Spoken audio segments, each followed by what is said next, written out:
So the first part of what I'm going to talk about here is why upgrade to Sitecore 9. So a lot of it's about the new features and what we have available in the new version of Sitecore.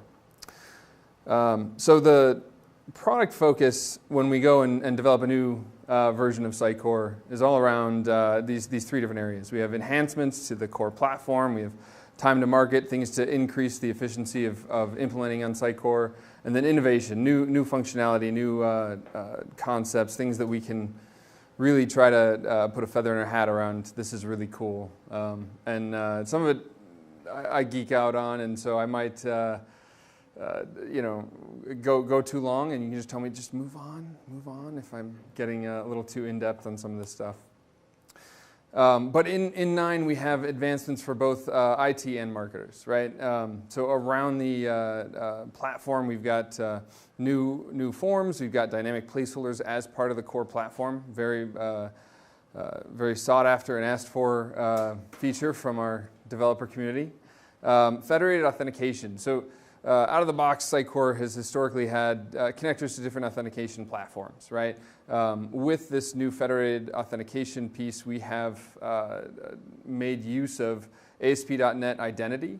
It's a more modular, open approach towards authentication, and we'll have another slide on that one as well. We have a security-first approach with the new installation, so you have to opt out of secure features. Right? The new version of Sitecore uses encryption at rest, encryption in motion. Everything is supposed to be secure, every piece of the platform. It's a bit of a headache to install it because of that, but it's a much more secure platform. Right? Included with that is our GDPR and PII compliance around right to be forgotten, that sort of thing. All of that was thought up with the new version of Sitecore 9. We also have new conversion and migration tools, and some new functionality around headless support through JavaScript services and just through our APIs and through some really cool stuff you can do with SXA. Sitecore Experience Accelerator. We'll talk more about that as well. And then down on the next piece here around additional advancements, we've got automation, right? So a brand new overhauled marketing automation piece with a drag and drop interface for bringing in decision points and being able to map out user journeys through our marketing automation platform. Also email at scale with Sitecore 9 Update 1. We released our EXM piece as well, and we're trying to support more and more capabilities on the email piece of the platform. XConnect. So XConnect is a new interface for our XDB. With Sitecore 8, we released XDB, a whole new way to gather all your analytics from Sitecore and from other channels as well, and store all that information in an experience profile as well as other interaction information. But getting that in and out was a bit of a laborious process. So with XConnect, we've standardized that whole process all around OData, so you can pipe this out to different business intelligence platforms, right? So if you're using Tableau or Power BI or something, we can pipe that information right into those platforms, and you can slice and dice it however you like. We also can bring information into the XDB through that same interaction. So we've really made it a lot easier to get information in and out of our XDB using XConnect. But again, it is secure, so you still need to authenticate for that process. All right, Salesforce, we have a connector now with Salesforce CRM, as well as, of course, Dynamics CRM. Both of those have been rebuilt on the data exchange framework. And then simplified the stack with everything can now be Microsoft. There's no requirement for Mongo anymore. You have more choices in terms of what your analytics database is within the Sitecore platform. So you can go completely Microsoft, spin everything up in Azure without any need to wrap additional services for that. All right, so Sitecore Forms. In fact, I think I'll jump into a Sitecore application and show you guys what the forms look like.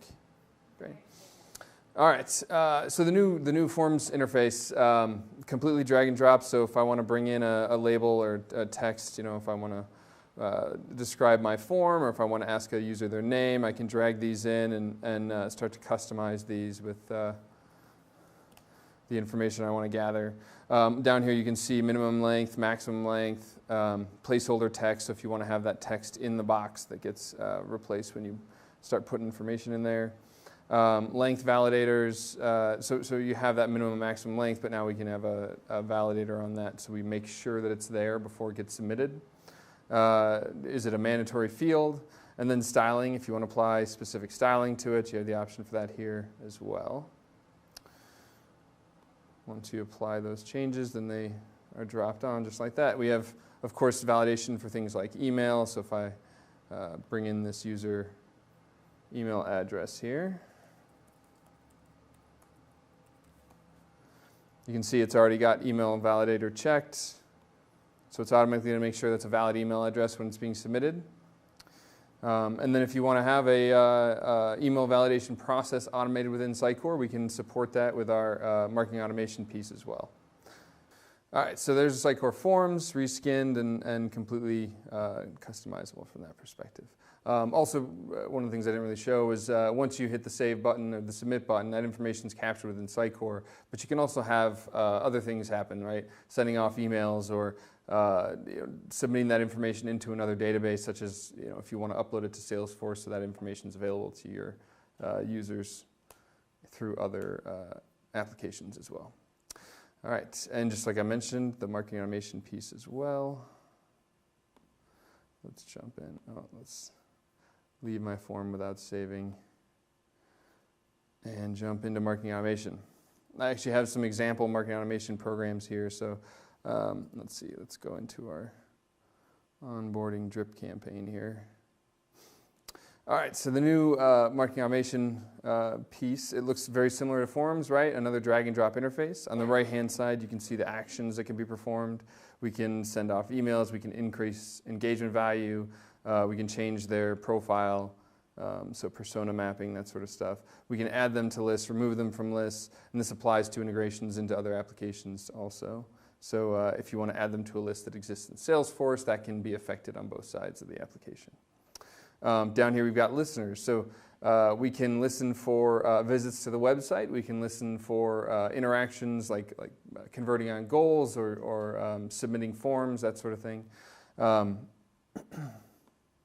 And we can just wait for a certain number of days, right? All of that sort of thing. And if you look at this, we're adding them to a list. We're sending them an email. We're waiting for 6 days. We're sending them another email. And we're hoping they come back to the website. If they don't come back to the website, we're actually waiting 7 days for this one. And then we are going to send them another email if they don't come back to the website. If they do, we're going to up their engagement and let them drop out of this particular automation plan, right? So there's a lot of options around what you can configure in here. This was just a visit listener, right? So we're listening for them to come back to the website. It could be a specific goal you want them to convert on. And then you can also build a custom listener. So if I take this here and I drop this onto my page, now I have a custom listener. This uses Sitecore's rule set editor, right? If you've ever set up personalization in Sitecore, you've used this similar tool, right?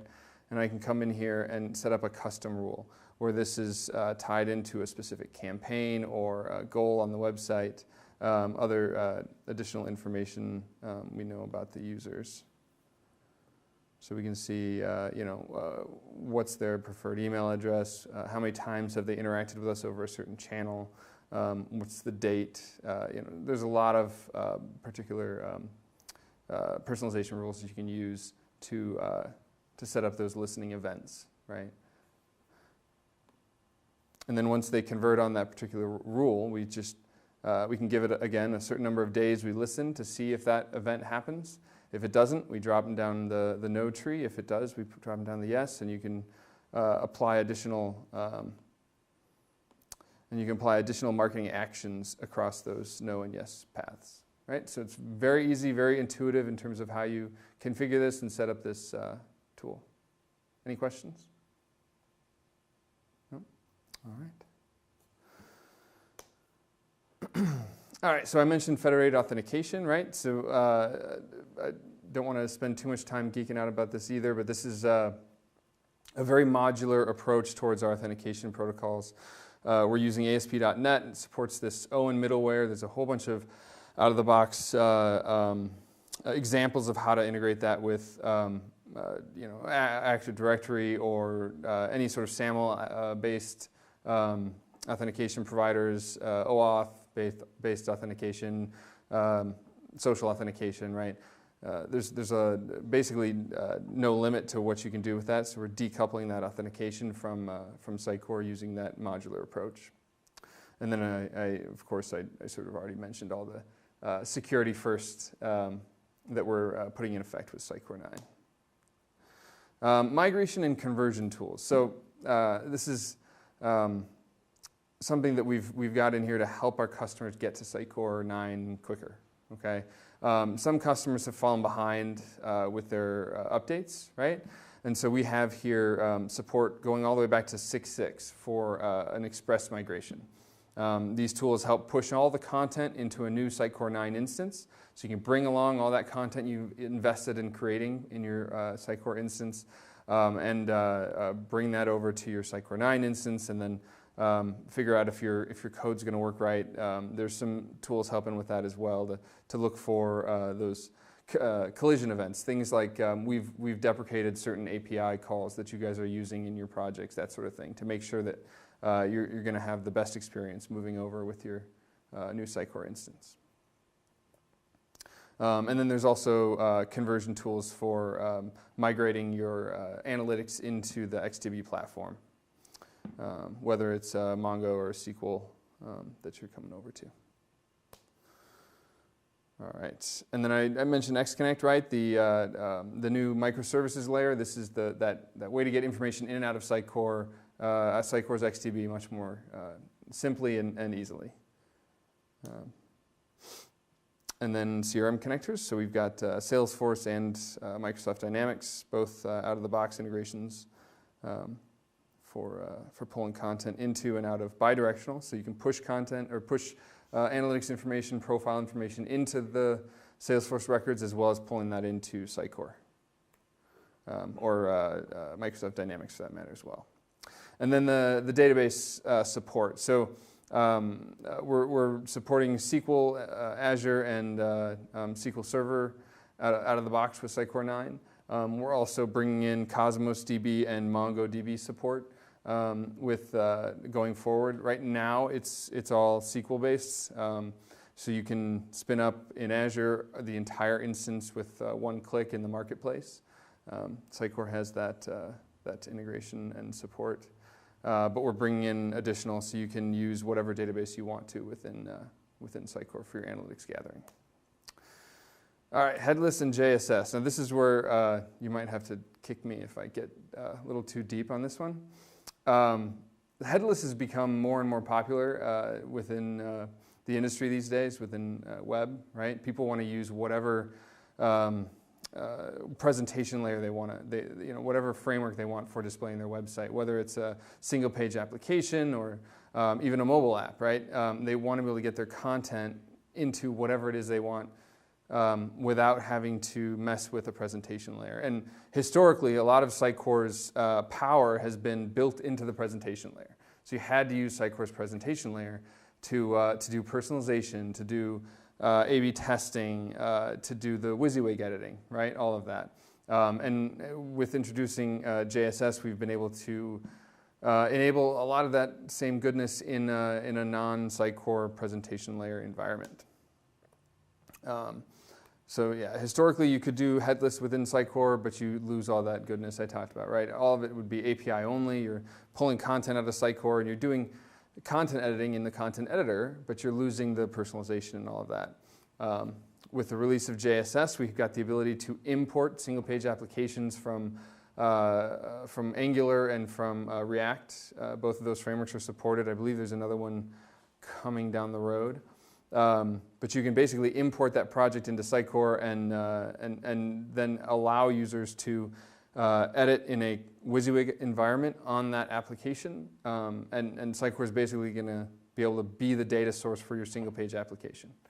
So some really cool stuff with that. Enabling personalization, like I said, the WYSIWYG editing, testing, all of that. Even though you're using, say, like a Node.js server running your React application, right? Because Sitecore is still the data source for it, it can still help you do all that additional power and all the goodness that comes with Sitecore's presentation layer. So JSS is over here in this column.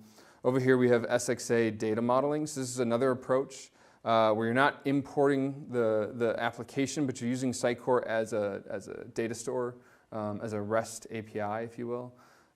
So we can support that. You can through SXA you can actually render out an entire page of content as JSON. So as a consumable data source for a single page application or for another JavaScript-based framework.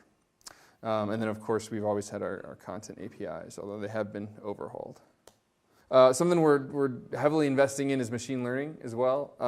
That's the slide up here. Right now, we have little bits and pieces that are sprinkled in that do intelligent things, like suggesting pages to be tested and helping you segment your customers. But it's not quite where we want to be with that. We want to have like the ability to tell it to run a test and you can already say run a test, pick a winner, right? We'll do that for you, but that's not. We're trying to say, hey, let's test all of these products and find the best one or best featured product or run through some tests or some personalization options and figure out what works best for us. Right, that sort of thing, where you're not having to go in and configure those personalization rules, and that's where we're trying to head with our machine learning engine that we're working on. So that's down the road with the next version of Sitecore, but that is something we're heavily investing in right now. Commerce with Sitecore 9, we totally revamped our commerce product. It's all based around ASP.NET Core and microservices. So everything's broken out into little bits and pieces, so it's not like one big clunky application running in one place, which allows for scalability depending on where you need it, right? As opposed to just, we need to spin up a whole nother Sitecore commerce engine that's got everything in it. You could spin up just one of the processes and increase your performance, right? All right, Sitecore Experience Accelerator. How many people in here are familiar with this at all? Anybody?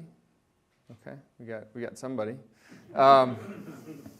So Sitecore Experience Accelerator, this is a relatively new piece of the product. This is essentially it's 100 bootstrap components, right? It's a bunch of standard components like tabbed components on a page or a carousel or I'm trying to think of some of the other ones, but it's just a bunch of simple components that you'd expect to be able to drop on your web page, right? They're all fully responsive and they support different column sizes and all that sort of thing, right? That sort of grid approach towards responsive design. But the whole idea for this tool is more than just pre-built components. It's a wireframing tool. It allows you to design out your pages, how you want them to flow and fit together, and then you export that as an HTML package that your front-end developers can work on. And they can go skin it, and they can put CSS on it, and they can make it look pretty and brand it for you guys and add all the assets that you want on there, right? And while they're doing that, your content editors can be taking the wireframed tools and putting those, putting content in, right? So they have an idea of how the pages are going to fit together. It's not perfect yet, right? But they have an idea from that wireframe, and they can start loading content into the site. Then you can bring that finished design back, put it on top of the content that's already been imported, and now you've got most of your pages already completed, right? The idea is to help parallel process that information, right? To, again, put a geeky term on it. We're trying to get you guys to be able to do it in parallel instead of having to wait for one thing to finish before you can move on to the next, right? But it's a really cool piece of functionality. It's being bundled in with all of our subscriptions, so subscription customers get it out of the box. On-premise customers, it is an add-on purchase for that.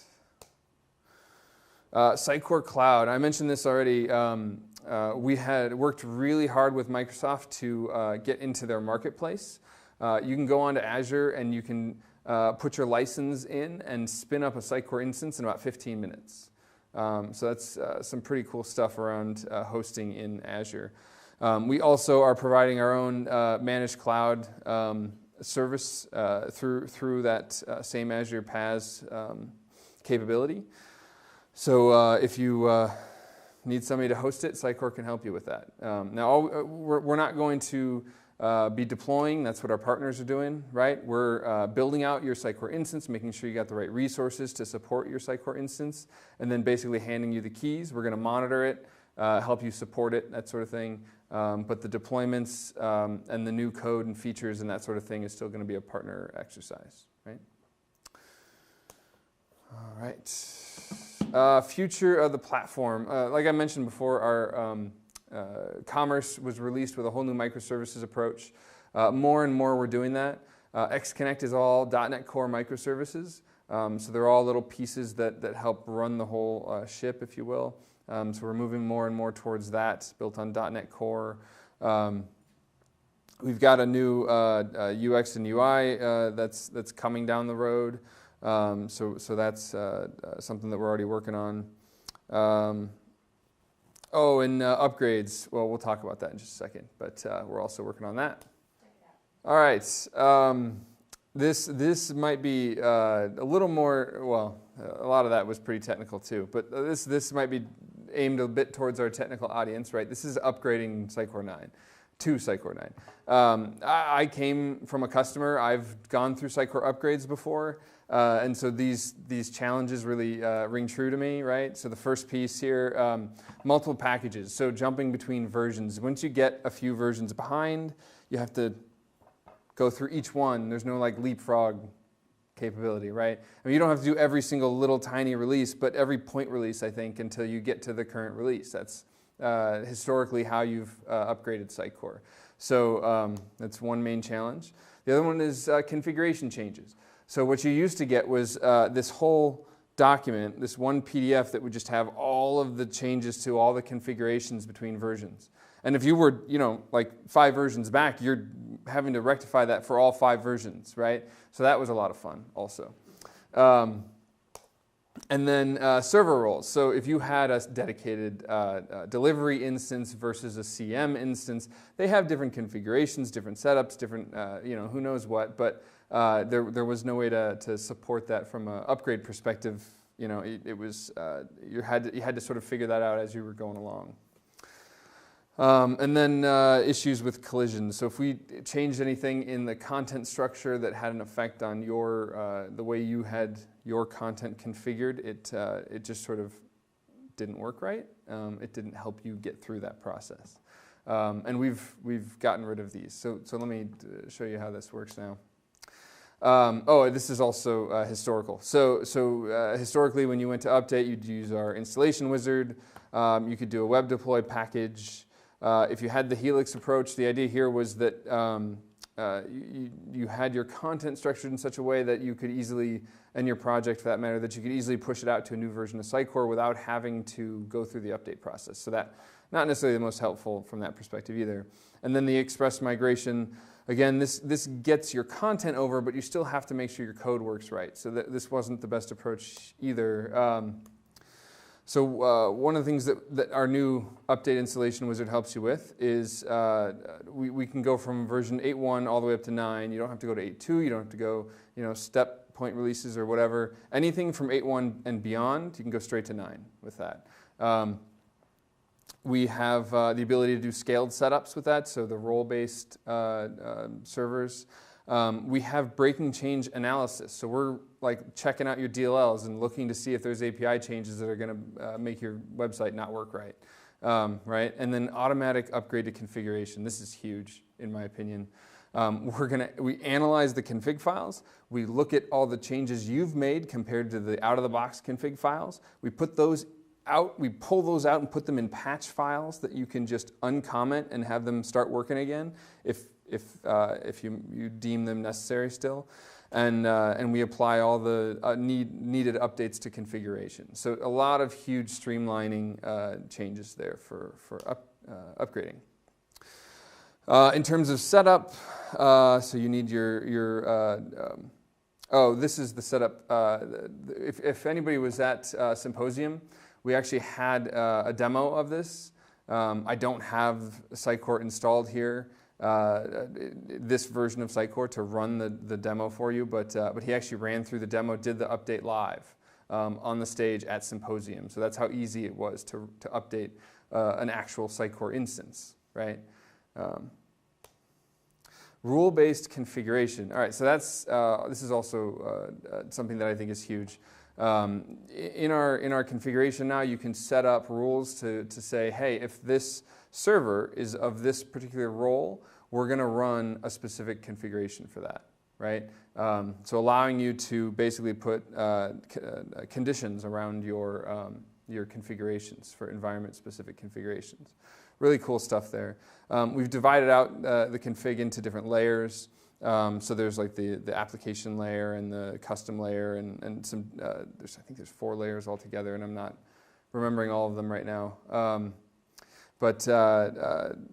We might even have them right here. So we've got a platform layer, module layer, customization layer. But there were 4, I know there's 4.